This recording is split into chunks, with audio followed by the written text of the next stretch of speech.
పదవి ఉందని పెదవి జారితే, అబద్ధాన్ని నిజం చేయాలని చూస్తే, భక్త ద్రోహం చేయాలని చూస్తే ఇలానే ఉంటుందని, మహాప్రసాదంకు మలినం అంటగట్టాలని చూశారని సుప్రీంకోర్టు స్పందించిన తీరు ప్రతి ఒక్కరూ స్వాగతిస్తున్నారని టీటీడీ మాజీ చైర్మన్ భూమన కరుణాకర్ రెడ్డి పేర్కొన్నారు. ఈ సందర్భంగా టీటీడీ మాజీ చైర్మన్ భూమన కరుణాకర్ రెడ్డి మాట్లాడుతూ మొత్తం ప్రపంచవ్యాప్తంగా హిందుత్వ సంఘాలు ఆందోళనకు గురయ్యాయని పేర్కొన్నారు. సాక్షాత్తు ముఖ్యమంత్రి మాట్లాడిన మాటలు శ్రీవారి ప్రసాదంపై బాధించిందని చెప్పారు. ఈవో చెప్పిన మాటలకు భిన్నంగా మాట్లాడుతూ జంతువుల కొవ్వు వాడారు అని ఎలా చెబుతారని ప్రశ్నించారు. తప్పు జరిగింది అంటూ ఎల్లో మీడియాలో విష ప్రచారం చేశారని మండిపడ్డారు. మహాప్రసాదం మహామాలిన్యం అయ్యిందంటూ ప్రచారం చేశారని పేర్కొన్నారు. స్వామి ప్రతిష్టకు భంగం వాటిల్లే విధంగా లడ్డూ ప్రసాదం విషయంలో అసత్యాలు ప్రచారం చేశారని మండిపడ్డారు. దేవుణ్ణి వివాదాల్లోకి తీసుకుని రాకండని ఎంత చెప్పినా వినలేదని చెప్పారు. కేసు పెట్టకుండా విచారణ జరపకుండా చంద్రబాబు మాట్లాడాలని పేర్కొన్నారు. నాటుసారా తాగిన వ్యక్తి మాట్లాడినట్లు సీఎంగా హోదాలో ఉంటూ అసత్యాలు మాట్లాడారని మండిపడ్డారు. సుప్రీంకోర్టు సరైన విధంగా ప్రశ్నించిందని, దేవుడే సుప్రీంకోర్టుతో మాటలు పలికించారని పేర్కొన్నారు. నిజం ఎప్పటికీ గెలుస్తుందని, తప్పు చేయలేదు కాబట్టే ధైర్యంగా మేము విచారణ కోరామని పేర్కొన్నారు. స్వామివారి వైభవాన్ని తగ్గించే విధంగా చంద్రబాబు పవన్ కళ్యాణ్లు మాట్లాడుతున్నారని విమర్శించారు. బాబు పవర్లను హిందువులందరూ చీకొడుతున్నారని చెప్పారు.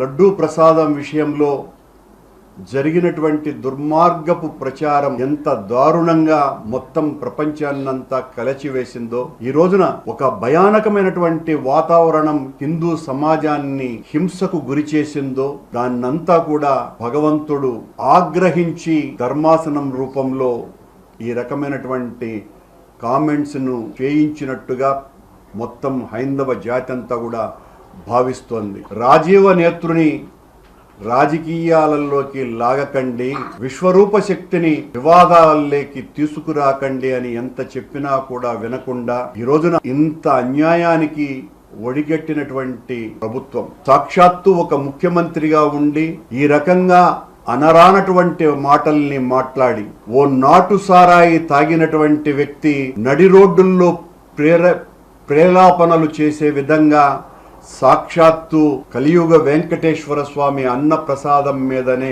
ఇంత కలుషితమైనటువంటి మాటలు మాట్లాడితే దాని ప్రభావం ఎంత తీవ్రంగా ఉంటుందో గత వారం రోజులుగా చూస్తున్నాం.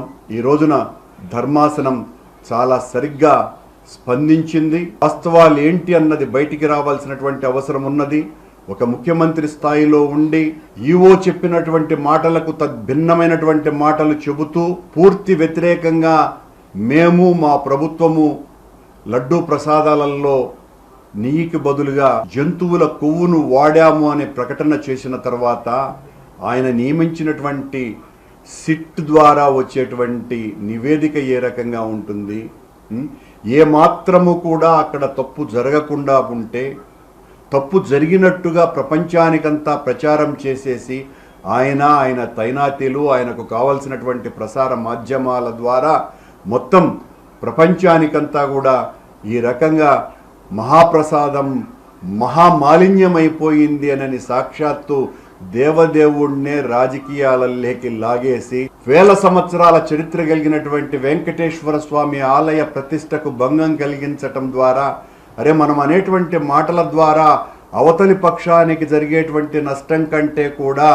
మన దేవాలయానికి, మన స్వామికి, మన స్వామి ప్రతిష్టకి, మన స్వామి యొక్క చరిత్రకి, ఆధ్యాత్మిక శక్తికి నష్టం కలుగుతోంది అన్నటువంటి ఇంగితం లేకుండా ఒక సాక్షాత్తు ఒక ముఖ్యమంత్రి, ఆయనకు సంబంధించినటువంటి మంత్రులు, ఉప ముఖ్యమంత్రి ఈ రకంగా మాట్లాడడాన్ని ఈ రోజున మొత్తం హైందవ జాతి అంతా కూడా ఏవగించుకుంటోంది, చీత్కరించుకుంటోంది, చీదరిస్తోంది, అసహ్యించుకుంటోంది.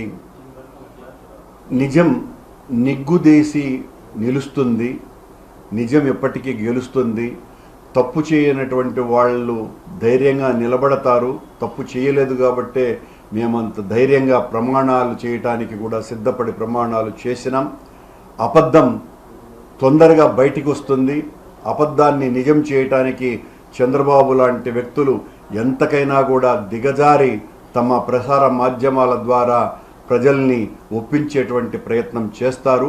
ఎంత చేసినా కూడా నిజం బయటికి రాకుండా పోదు. అదే ఇప్పుడు వస్తోంది.